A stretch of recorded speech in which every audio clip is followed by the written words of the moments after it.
Terra Preta is the remnant of previous occupations of Amerindian populations starting at about 7,000 years before present up until the arrival of the Europeans. These soils are very dark, black soils that are very organic matter rich, very fertile, crops grow vigorously on them. So the exciting aspect of that is that in an environment that otherwise features very infertile soils under primary forest in the Amazon, there exist these very dark, very fertile soils that prevailed over hundreds to thousands of years up to present time. Although people may think that rainforest soils are fertile, they are actually among the least fertile soils on Earth.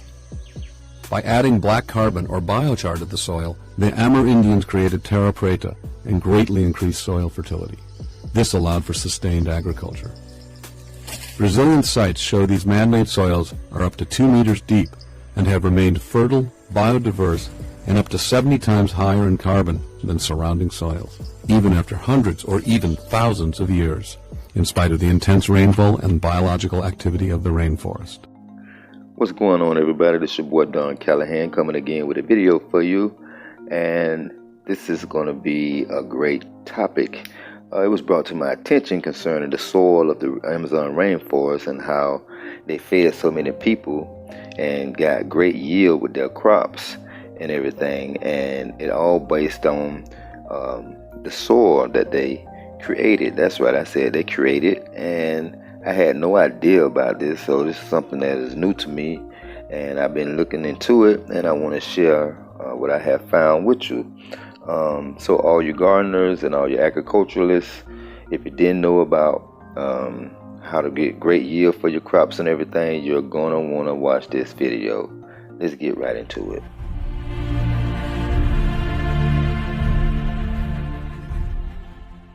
You ask yourself, how did they do that? How did they feed 20 million people in the Amazon? Because it's a fact, rainforest soils are poor. It's one of the reasons these soybean farms are a really stupid idea, because once you clear the rainforest, the land is largely unfertile and you can't grow stuff on it for very long. So how did they feed all these people? The answer was they invented a soil. And that soil has a name. It's called Terra Preta. Archaeologists refer to it as Amazonian dark earths or Amazonian black earth. It's a man-made soil. It's thousands of years old. It's full of microbes that are not found in adjoining soil. It's based around biochar. And you can take a handful of 8,000-year-old Terra Preta and you can add it to barren soil, and that soil will instantly become fertile. It's highly sought after in the Amazon, and it explains how they fed these people. There was science in the Amazon. How did they create this? The science for creating Terra Preta are very simple. Here are some techniques that you could use to go ahead and begin creating your very own Terra Preta. How did the ancient Indians of the Amazon rainforest create the Terra Preta? Check it. The ancient soil is mixed with charcoal. What makes the charcoal different from your barbecue is that it comes from wood burned in ovens without much oxygen, a process known as pyrolysis. Here I'm going to show you the steps from raw materials to a finished garden. Right here is wood that I am cutting up and burning. I'm creating charcoal. That's this pile right here. And I'm continuously adding to that every day. And then from there I'm going to the biochar, and this is inoculated, 2 weeks of inoculation, and then from there we're going to Terra Preta, and this is the black earth of the Amazon. To make this, what you want is a 5 to 10% mix of biochar with topsoil. So here the biochar is already a 50% mix with compost. So what we need is 9 parts topsoil and 1 part biochar. So I measured the soil out, and what I have here is 4 5-gallon buckets of topsoil, and that'll give me 8 parts. And then the biochar here, when I fill this bucket, it will have 1 part of compost in it, which will give me a 10% mix of biochar to soil.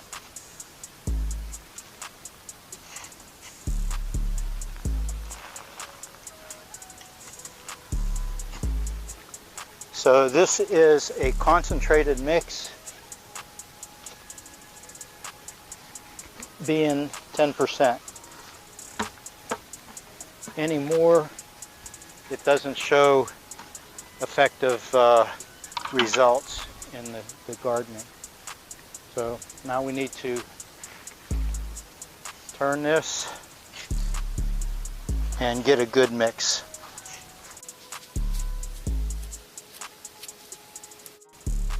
That biochar is over 2 weeks old. That's how long it's been inoculated. And 14 days should be enough for the inoculation period.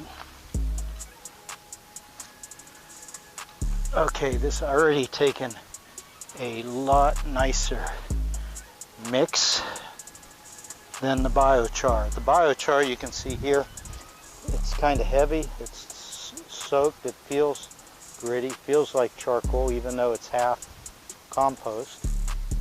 The compost has a lot of, or is all organic matter, or mostly organic matter, and should be high in nutrients, high in nitrogen, or nitrates. If you have access to manure, it's real good if you have like a pen where you're raising animals. Throw your charcoal right down into the manure on the floor or on the ground, and that will recharge the charcoal right there from the urine and from the manure.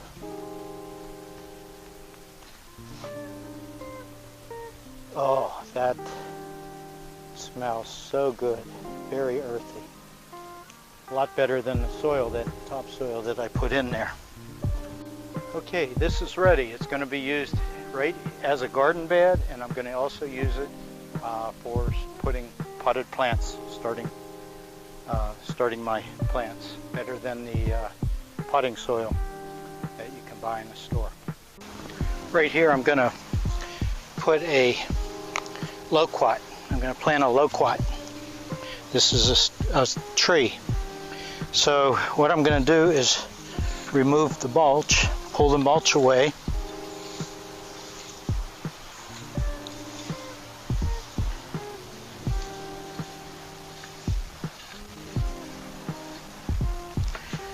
And then what I will do next is remove about 5 gallons of topsoil, and I'm going to haul this away. This is going to go to mixing with biochar to make Terra Preta. And you can see the soil here is really sandy.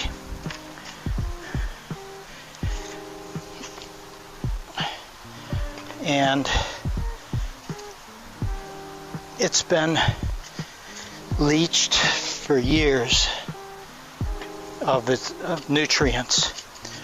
So next thing is to take the Terra Preta that I made, and we're gonna put it in the ground. Look at the color difference between that gray sand and this wonderful new soil. Okay, here's the tree, and I was going to say you don't want to disturb the roots, but I don't want this soil. There, we're down to the root ball.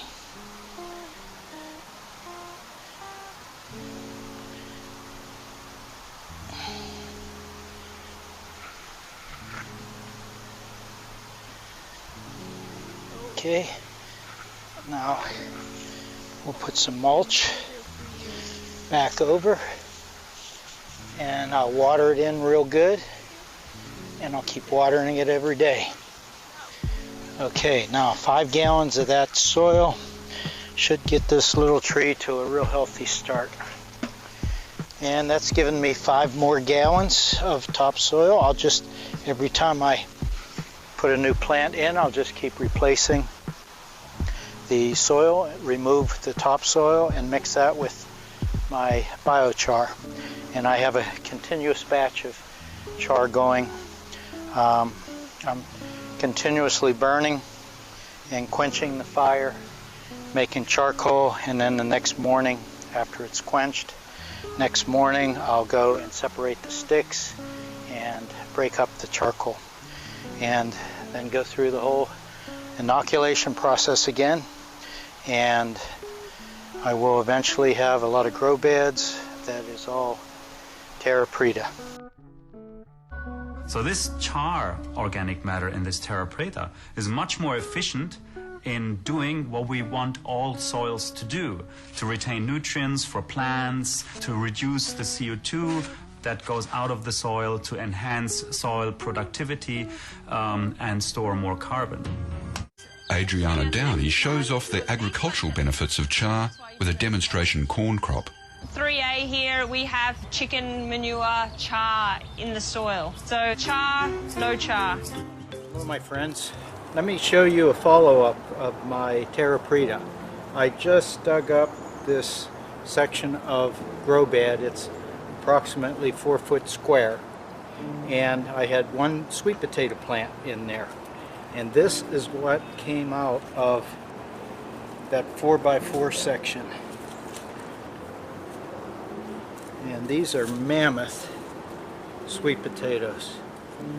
They're got to be probably 40 to 50 pounds of sweet potatoes in that one patch.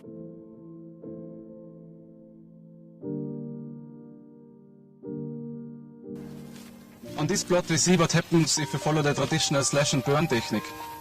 After the first harvest already there's nothing growing anymore, and we have here now the 3rd harvest. Here on this plot we applied mineral fertilizer, but that is not very satisfying. If you look on this, there's almost no yield, almost no grain. A family couldn't live on this. That is not satisfying yield. In comparison to a plot where we applied additional charcoal.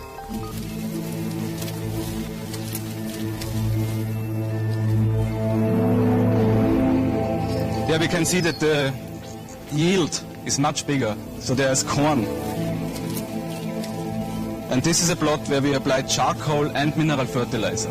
And this combination, last harvest we had an increase in crop production of 880% in comparison to mineral fertilizer without charcoal. An 880% increase in yield is almost miraculous. Charcoal seems to hold the nutrients in the soil, preventing them from being washed away by the rains. He produces 18 kilograms of onions on 1 square meter, whereas the common yield only would be 3 kilograms. So, how does he do it? He takes fresh kitchen waste from vegetables and even meat or fish. Fresh green waste from the garden, like grass, can be used as well. Then he adds some water and chops it with a common household blender until it is a slurry mesh or pulp. Then there are 3 different possibilities to apply the fresh fertilizer as food for the soil. The easiest way is to throw it directly on the field, without any treatment. This should be done every month. Fresh in this case means that the substrate is not yet dried out, rotten or moldy or smells in any way. Just imagine the microorganisms enjoying fresh greens as you would do. It also should have been produced by organic farming, because the residues of chemical fertilizer and pesticides can kill the microorganisms or reduce their activity. Food or any other organic material which has been conserved by lactic acid fermentation can be added as well. This way, even bio-wastes can be kept fresh and stored before their use. The third possibility to apply the fresh organic matter is to create a living compost. The substrate is mixed with the same amount of soil, which is highly biologically active. The ratio 1:1 results in the most successful soil. If there is not enough food for the microorganisms, they die off. If there is too much fresh organic substance, they cannot digest it completely, and it will decompose and rot, losing nutrients by volatile compounds leaving the soil. The mixture is stored in a bucket with ventilation holes for some time before it is used. This can also be done in a basement or a room of an apartment building, because it doesn't need much space. The result is a living compost soil full of active microorganisms.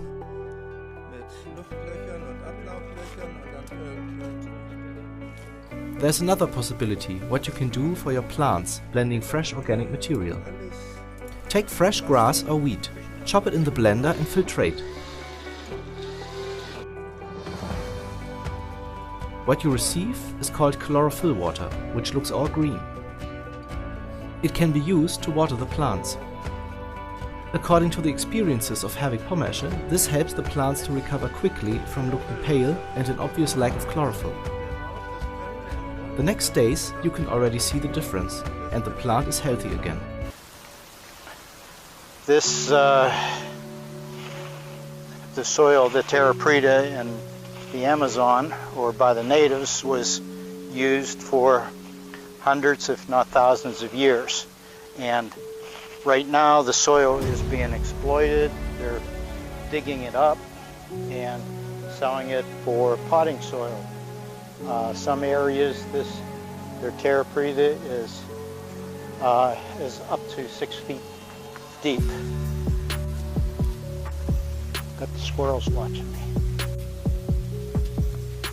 The Terra Preta is possibly the most fertile soil in the world.